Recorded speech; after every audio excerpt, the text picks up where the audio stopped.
द्रौपदी भारत की वह प्रथम महिला है जिसके 5 पति थे, या वह 5 पुरुषों के साथ रमण करती थी।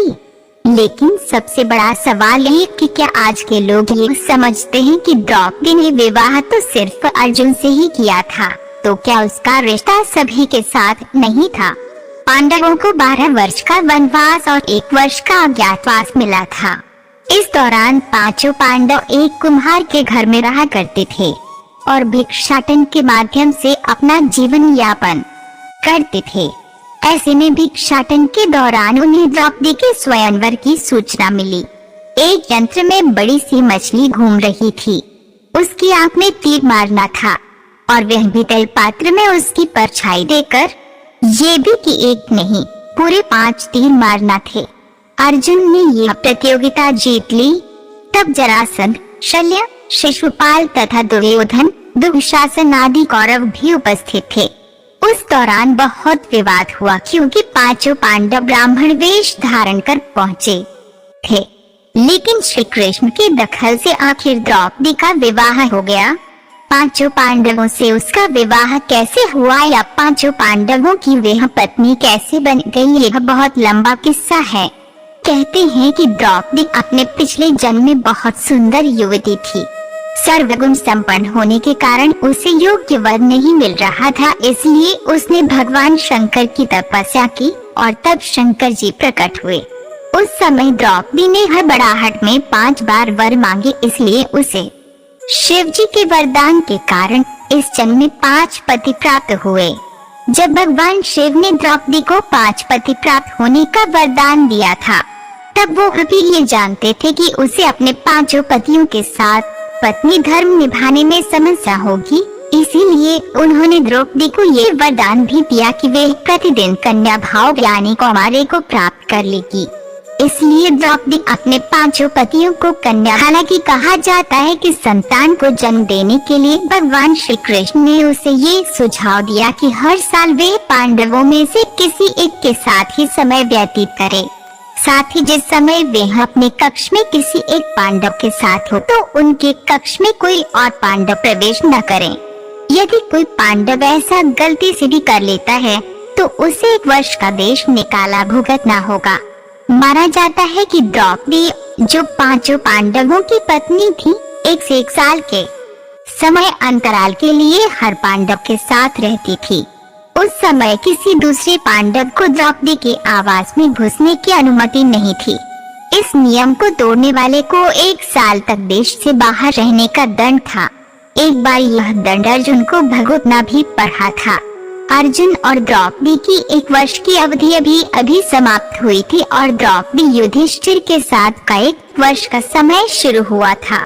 अर्जुन भूलवश द्रौपदी के आवास पर ही अपना तीर धनुष भूल आए, पर किसी दुष्ट से ब्राह्मण के पशुओं की रक्षा के लिए उन्हें उसी समय इसकी जरूरत पड़ी। क्षत्रिय धर्म का पालन करने के लिए तीर धनुष लेने के लिए नियम तोड़ते हुए वे द्रौपदी के निवास में घुस गए। उस दौरान द्रौपदी युधिष्ठिर साथ में थे। बाद में इसके दंडा स्वरूप अर्जुन 1 साल के लिए राज्य से बाहर चले गए। इसी 1 साल के वनवास के दौरान अर्जुन की मुलाकात उलूपी से हुई और वे अर्जुन पर मोहित हो गई। ऐसे में वे उन्हें खींचकर अपने नागलोक में ले गई और उसके अनुरोध करने पर अर्जुन को उससे विवाह करना पड़ा। कहते हैं कि दोनों 1 वर्ष तक साथ रहे। अर्जुन और नागकन्या उलूपी के मिलन से अर्जुन को एक वीरवार पुत्र मिला जिसका नाम ईरावान रखा गया। द्रौपदी के 5 पुत्र थे। द्रौपदी ने एक वर्ष के अंतराल से 5 पांडव के एक पुत्र को जन्म दिया था, लेकिन दुर्भाग्य की इन 5 पुत्रों को अश्वत्थामा ने मार दिया था। द्रौपदी और सत्यभामा संवाद दिन की बात है। पांडव और ब्राह्मण लोग आश्रम में बैठे थे। उसी समय द्रौपदी और सत्यभामा भी आपस में मिलकर एक जगह बैठी थीं। दोनों ही आपस में बातें करने लगी। सत्यभामा ने द्रौपदी से पूछा, बहन, तुम्हारे पति पांडव जन तुमसे हमेशा प्रसन्न रहते हैं। मैं देखती हूँ कि वे लोग सदा तुम्हारे वश में रहते हैं। तुम मुझे भी ऐसा कुछ बताओ कि मेरे श्याम सुंदर भी मेरे वश में रहें।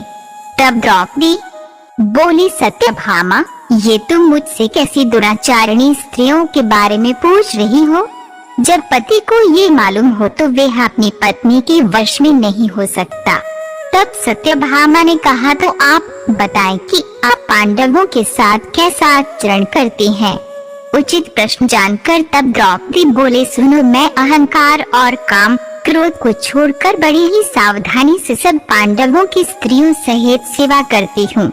मैं ईर्ष्या से दूर रहती हूँ, मन को काबू में रखकर कटु भाषण से दूर रहती हूँ, किसी के भी समक्ष सभ्यता से खड़ी नहीं होती हूँ, बुरी बातें नहीं करती हूँ और बुरी जगह पर नहीं बैठती। पति के अभिप्राय को पूर्ण संकेत समझकर अनुसरण करती हूँ। देवता, मनुष्य, सजा धजाया रूपवान कैसा ही पुरुष हो, मेरा मन पांडवों के सिवाय कहीं नहीं जाता। उनके स्नान किए बिना मैं स्नान नहीं करती, उनके बैठे बिना स्वयं नहीं बैठती। जब जब मेरे पति घर में आते हैं मैं घर साफ रखती हूँ, समय पर भोजन कराती हूँ, सदा सावधान रहती हूँ। घर में गुप्त रूप से अनाज हमेशा रखती हूँ। मैं दरवाजे के बाहर जाकर खड़ी नहीं होती हूँ। पतिदेव के बिना अकेले रहना मुझे पसंद नहीं। साथ ही सास ने मुझे जो धर्म बताए हैं मैं सभी का पालन करती हूँ। सदा धर्म की शरण में